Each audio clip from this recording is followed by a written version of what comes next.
Baik, pada waktu sekarang saya menjelaskan tentang psikologi dalam dunia trading. Karena dalam trading ini ada yang namanya psikologi yang harus kita memahaminya, harus kita mendasarinya dengan baik. Karena tanpa psikologi, trading tidak bisa akan jalan dengan lancarnya. Jadi kehadirannya trading harus kita menghadirkan psikologi dalamnya. Sama halnya dengan pekerjaan-pekerjaan lainnya juga memiliki kondisi-kondisinya. Sebelumnya kita harus mengetahui kapan suatu orang bisa dikatakan bisa melakukan yang namanya investasi dan kapan bisa dikatakan seharusnya belum masuk dalam dunia investasi. Jadi seperti ini kriteria untuk mengetahui seseorang bisa melakukan investasi atau belum. Yang pertamanya, satu orang memiliki emergency fund, memiliki income dan tidak memiliki hutang, maka dia bisa melakukan investasi. Yang kedua, kalau Anda memiliki emergency fund dan memiliki income tetapi memiliki hutang, Anda harus melakukan saving aja. Yang akhirnya adalah Anda memiliki emergency fund, tidak memiliki income dan tidak memiliki hutang, maka Anda harus melakukan saving aja. Jadi yang ketiga tersebut adalah kriteria yang harus diketahui seseorang untuk melakukan investasi atau belum. Maka Anda bisa melakukan investasi jika Anda sudah memiliki yang pertama kondisi tersebut. Jadi kriteria tersebut harus diketahui agar lebih memahaminya supaya tidak ada masalah selama melakukan yang namanya investasi. Yang kita ketahui juga bahwa dalam investasi kita memiliki dua kondisi, long term dan short term.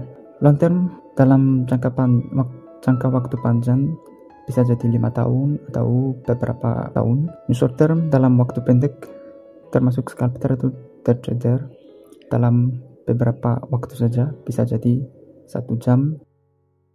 Dalam trading ada basic dasar yang harus kita ketahui, yaitu melakukan yang namanya analis teknikal, fundamental dan sentimental. Basic tersebut ini harus kita ketahui sebagai orang trader. Mau menjadi orang master trader, master trading, maka kita harus menguasai semua ini. Contohnya dalam analis teknikal, kita memiliki strategi yang sudah diuji, yang sudah jalan dengan lancar, yang kita gunakan. Dalam fundamental adalah menganalisa berdasarkan berita-berita yang keluar dari suatu negara. Untuk sentimental, perbedaan selisih antara buyer dan seller. Kemudian sebagai psikologi yang saya jelaskan di sini, psikologi ini sangat dasar dalam dunia trading karena biasanya kalau masuk dalam binary option atau short term, kita memiliki yang namanya scalper menjadi scalper, dan kita harus memiliki psikologi yang tepat dalam mindset kita, dalam kehidupan kita, terutamanya dalam dunia trading. Jadi banyak strategi yang saya akan jelaskan nanti, tetapi di sini saya hanya menjelaskan tentang psikologi aja. Nanti saya akan menjelaskan tentang dasar-dasar trading, supply demand, SNR, support resistance, candlestick confirmation, dan juga strategi yang lain yang harus difahami dan harus dikuasai dalam dunia trading ini. Jadi saya di sini hanya membagikan aja pengalaman yang saya dapat selama ini saya melakukan trading. Karena saya dulu kalau melakukan trading ini sebenarnya dari tahun 2018 saya mulai menjadi trader dan investor. Udah dari sana saya melakukan trading sampai sekarang, saat ini saya masih melakukan trading juga. Jadi pengalaman yang telah saya dapatkan yang akan saya bagikan kepada anda semuanya. Jadi dalam dunia trading ini dasarnya adalah psikologi. Jadi dalam dunia trading ada beberapa posisi yang harus kita masukin. So kita memilih menjadi scalper, trader atau swing trader atau positioning trader. Nanti kita mudah untuk mengetahui bagaimana kita menjalankannya.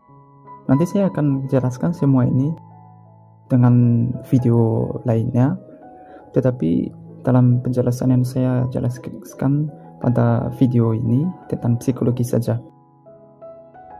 Jadi kriteria 4 ini salah satu posisi yang kita ambil dalam dunia trading. Selain itu, hal yang penting, sangat penting juga adalah modal.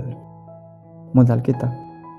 Harus kita memahami bagaimana modal kita ini, karena dasarnya juga modal. Karena tanpa modal kita tidak bisa melakukan investasi pertamanya. Dan investasi atau modal yang kita lakukan dalam dunia trading itu harus ideal. Contohnya, kita akan membangun suatu bisnis atau suatu warung makanan.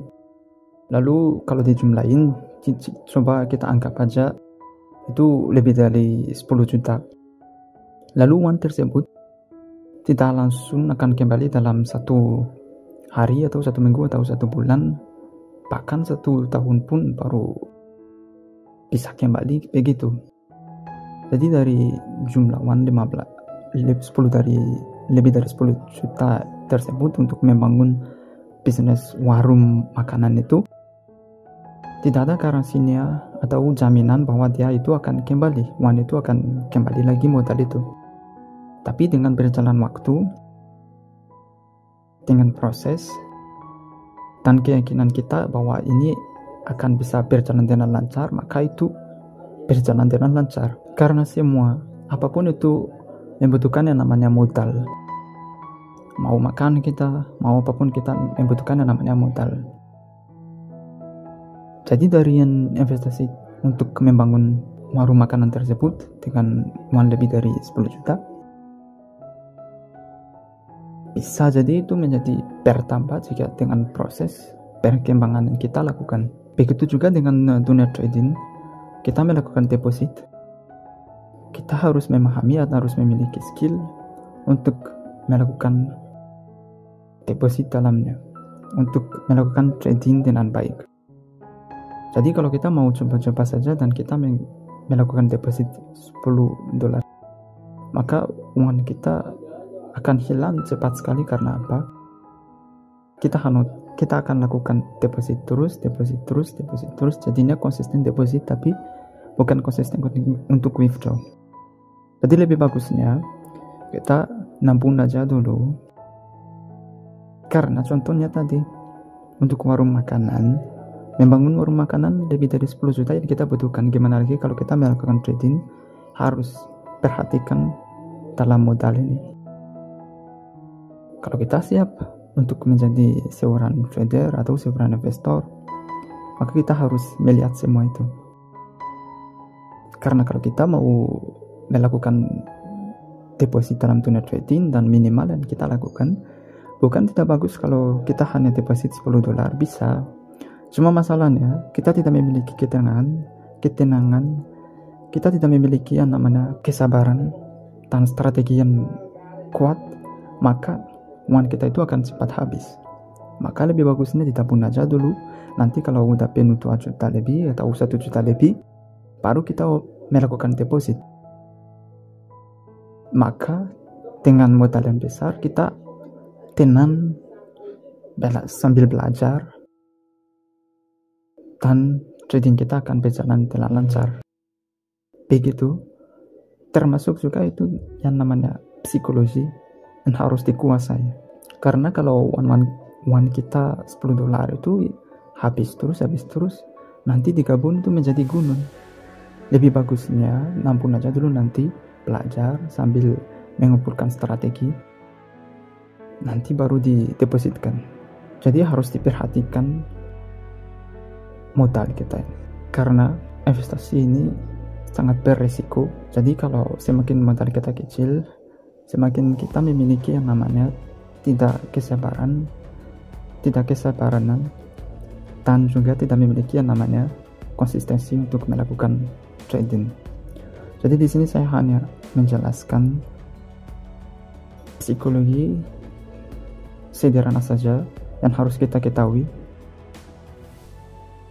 Kemudian untuk melakukan trading juga kita harus melakukan planifikasi atau planning, melakukan backtest dan jurnal, dan melakukan analisis setiap hari agar kita menjadi kebiasaan kita dalam dunia trading. Yang penting adalah kita membangun strategi kita sendiri tanpa mengcopy paste strategi orang lain, karena itu lebih cepat kita berkembang daripada mengcopy strategi orang lain dalam dunia trading. Jadi lebih bagus kita memiliki strategi kita sendiri untuk memperkembangkan diri kita dalam dunia trading. Jadi dalam video lain akan saya jelaskan tentang cara menggunakannya dan hal lain juga. Makasih.